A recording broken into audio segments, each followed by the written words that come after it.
Yaqında Sarxil chorvachilig'ining Xotan rayonidagi yem-xashak taqsimlash bosh skladining qurilganligining 6 yilligini tabriklash marosimi o'tkazildi.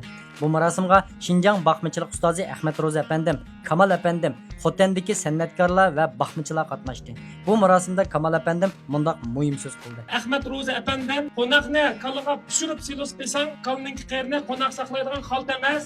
Sizin bir aylanib yegichi kelsa, to'qidagi qo'noqni terib, itizli qapirib tassak univassa, sen qanday foydalisa dedi. Shuni o'ylab baxmachilarimiz hozir qo'noqni ko'kvash holda kelgancha pishirgan bo'ldi. Demak, foydalish qarab mando. 50 mashina, 150 mashina, 300 mashina saman Xotanga foyda bilan kelyapti. Shu chaqda hozir qo'tallarga kirsak, asosiyatdan saman yo'q. Baxmachilikni kompyuterni bilmasimi mayli baxmachilikni rasmiy inchik holat qilmasa foydalanmaydiganligini bildim. Anvar Boshixo Yaponiyada doktor ashtalikni o'qib, Afrikadan boshqa yer sharining har qanday yeriga berib, chorvachilikni tadqiq qilib, o'rgangan mushundaq doktor ashti professorlarimizni yaqin oraliqda sizlarga bilimini yetkazganligimdan o'zimga minnatdorligimni bildiraman. Chorvachilik kasbini 60 yil tadqiq qilgan ham o'zininki bilimlarini kech kunduz hardim taldim demay, sizlarga so'zlab berayotgan Xinjiangdagi tuhfikar Go'har ustozimiz Ahmad Ro'za apandimni yaqin oraliqda bilimlarini sizlarga yetkazganligimdan o'zimga